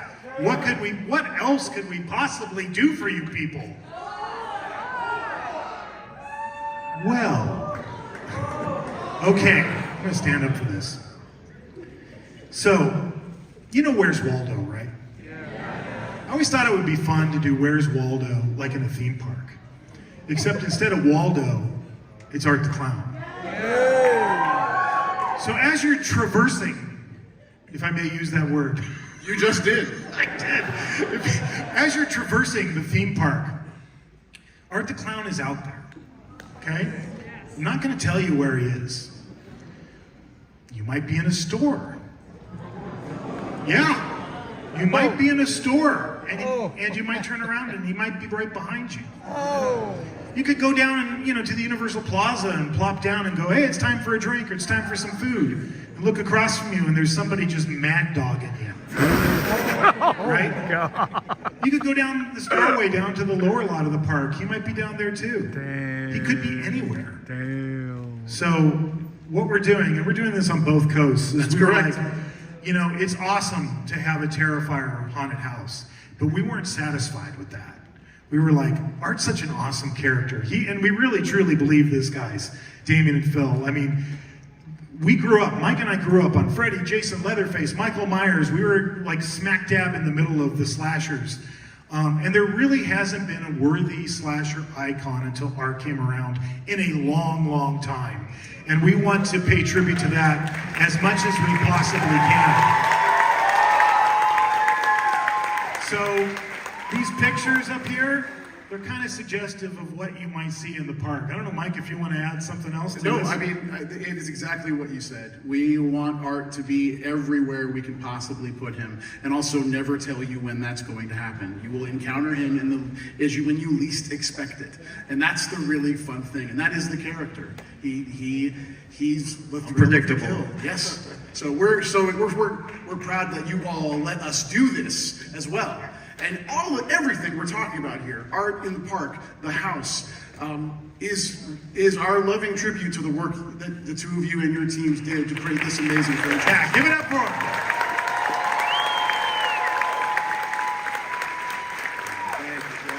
Listen, I mean, this obviously is one of the greatest honors for us ever. It's still surreal. We don't believe, I can't wait to see this. I can't believe this is actually happening. But on top of that, he might be in your car. He might follow you home. I'm used to it. Might be at your hotel right now. Surrounded by this guy. But seriously, just for embracing exactly what this franchise is and what you guys love about it and what it's known for, it was the coolest thing. Because there's a lot of times we're presented with opportunities, but then people are like, but you can't do this, you gotta stay away from that, we don't like this, and it's like, well, then it's not really Terrifier anymore, So they embraced everything, and what you just saw is virtually what they presented to us at the very beginning, and I was like, guys, just go for it. This is too good to be true, honestly.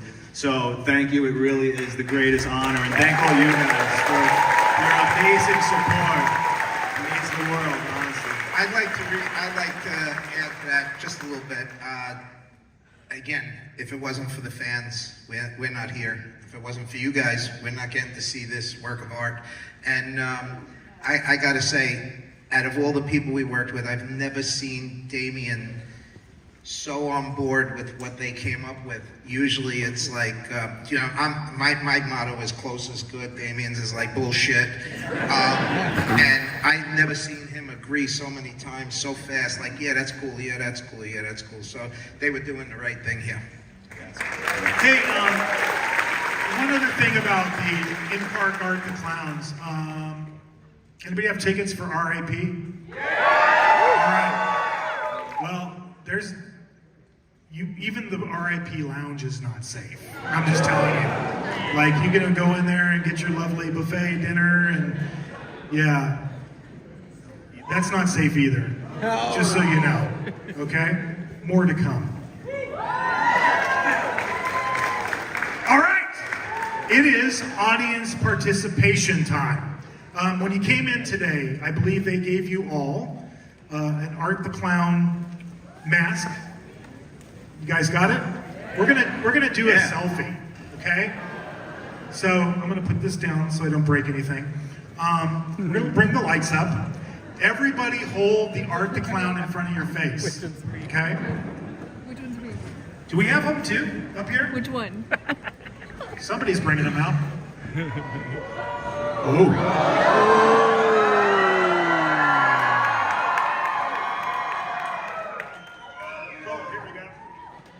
All right, Phil, that's for you.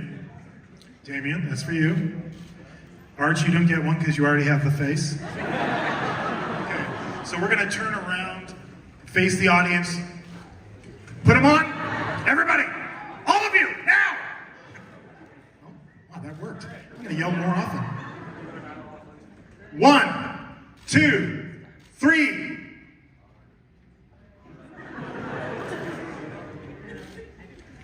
Awesome. Ladies and gentlemen, give it up for Damien Leone, Bill Falcone, Art the Clown. Thank you, gentlemen, for being with us today. We greatly appreciate it. We got one. We're not totally done. If you leave, you're not going to get a prize. Okay? Oh, who's leaving? Well, you guys, if you want, we're going to give away some tickets. You want to hang out? All right. Cool. Okay. Fan appreciation time. And you know, what we said at the beginning, I mean, we believe that in our hearts. We are so lucky. Myself, Mike, I know you guys feel the same about your fans. I mean, we are so lucky to have such dedicated, passionate fans that support our work. It's what allows us to do greater things. It's what fuels our creative passion. So thank you all for being fans of Halloween Horror Nights and supporting us all these years. It is greatly appreciated. So as is tradition, I'm going to give away 2 express passes to HHN in Hollywood and a behind-the-scenes tour of a house of my choosing. Because, and probably by the time we do this, because we're in the dog days of Horror Nights right now, both of us. We are just, all of us, everybody who works on this event. And is there anybody here who works on Halloween Horror Nights? Raise your hands. Give it up for them, because they're doing Thank you. Thank you. It takes a village to do this event on both coasts.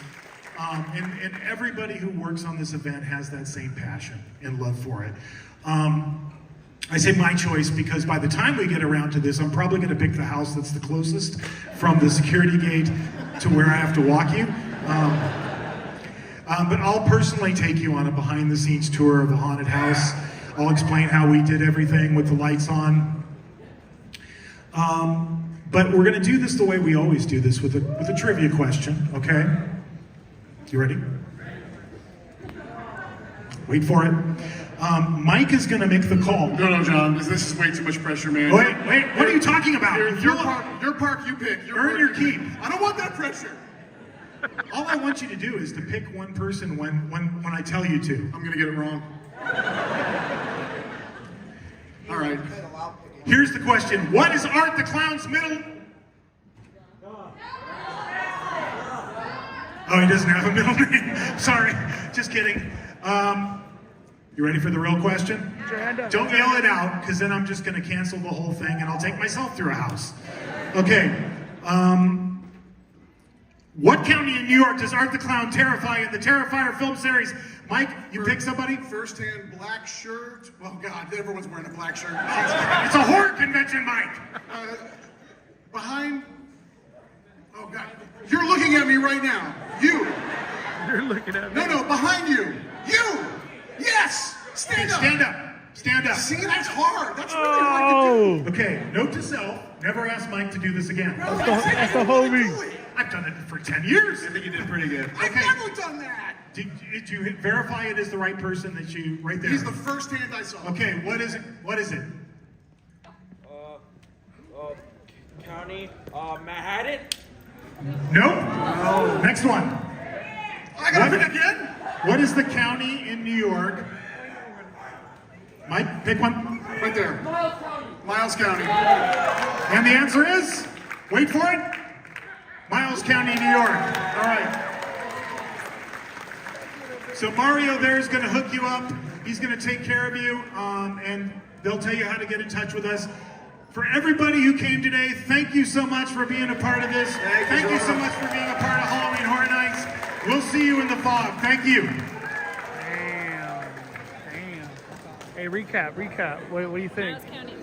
I will tell you right now, that was one of the best Horror Nights panels I've ever been to at Midsummer Scream. They had the freaking, like, come on. The creator of We ask Terrifier. that you collect all of your personal belongings and make your way out. You just wanted Slash. A 4-minute clip of Slash. She was falling That asleep. includes you there, hiding under the chairs in the front row. We see you. That was crazy. And we will release Terrifier the house live hound. up to the hype? Enjoy the rest of your experience. Hell yeah. I was on Midsummer board with Scream. everything until the smell part. Because you know John be going over the top of that. Too much. Too much. Way over the top. People gonna be throwing up. They be throwing up. Dude, what'd you guys think? What'd you guys think? That was awesome, man. Dude. Five Fires, what's going on? You ready for the smells? Oh my god. It's gonna be sick. That's gonna be disgusting. It's gonna be nasty kid. Dude, what do you think about the whole water, how like front row Jurassic Park? Like you're gonna get wet like that. I wanna get wet just like Jurassic World. I want to get wet just like Jurassic World. Huh, You guys sir? are like, bring it on. Yeah, bring it on. Bring it on. Thank you. Hell yeah, Thank you. Awesome panel. Awesome panel. Five Fires. Can't believe it, dude. Yeah. Oh, my legs are just too much sitting. Legs waking up. Ryan, what'd you think? Amazing. You're all a our questions Terrifier are fan, so answered. I think we're in good hands. We're definitely in good hands. You guys have a good day, man. Thank you. I'll watch it on the YouTube. I'll my way. Dude, that is a back house, man. I don't know what the county is. Yeah. It's Miles County. Miles County. Yeah. Next time. Have you watched Terrifier? Yes. I should watch Terrifier. You gotta watch it. Terrifier. Yeah, you gotta watch it. How you I'm a doing? big fan. Oh, nice to meet you. What's your name? Wolf. Wolf? Yeah. Heck I'm the yeah. guy who won the personal tour last year. Oh, wow. What house you toured through? We did White Place. Oh, nice. Because it was so hot that day. It was air conditioned. It's like 100. It's crazy. Yeah. Just Well, wanna dude, say- nice to meet you, man. Hi. Are you going back this year? Yeah. Hell yeah. See ya. Yeah. Can't wait to experience this one. Yeah. Hey, take care. Wow. How At crazy. this time, we ask wasn't that you ready. collect all Wasn't of ready your for personal belongings and make your way out of the Call auditorium. myself. It includes you there, hiding under the chairs in the front row. So this presentation lived up to the We hype. will It's release like- the hound. It's exactly what I thought it was going to be. Enjoy the rest of your experience. I'm on board. Midsummer Scream. Did he announce the secret thing? The secret project? Terrifier around, walking around. Okay, so I guess that was announced, but this lived up to the hype. Like, I like that the creator of Terrifier was just like on board with everything that Horror Nights presented. You know what I mean? I'm gonna have a chance to go talk to John Murdy. I have to rush to wherever we're gonna meet him, but I think we might do a bonfire tonight when I get home because damn, there's just so much to talk about. So I think at this point in time, I'm gonna maybe do a live stream again today, maybe around 9 or 10 p.m. And we'll just talk about what the hell happened here because this was crazy. All right, thank you guys for watching. Smash the like button. Yeah, Junior, I'll talk to you in a little bit. But thank you guys so much for firing it down. Love y'all. Hey, how you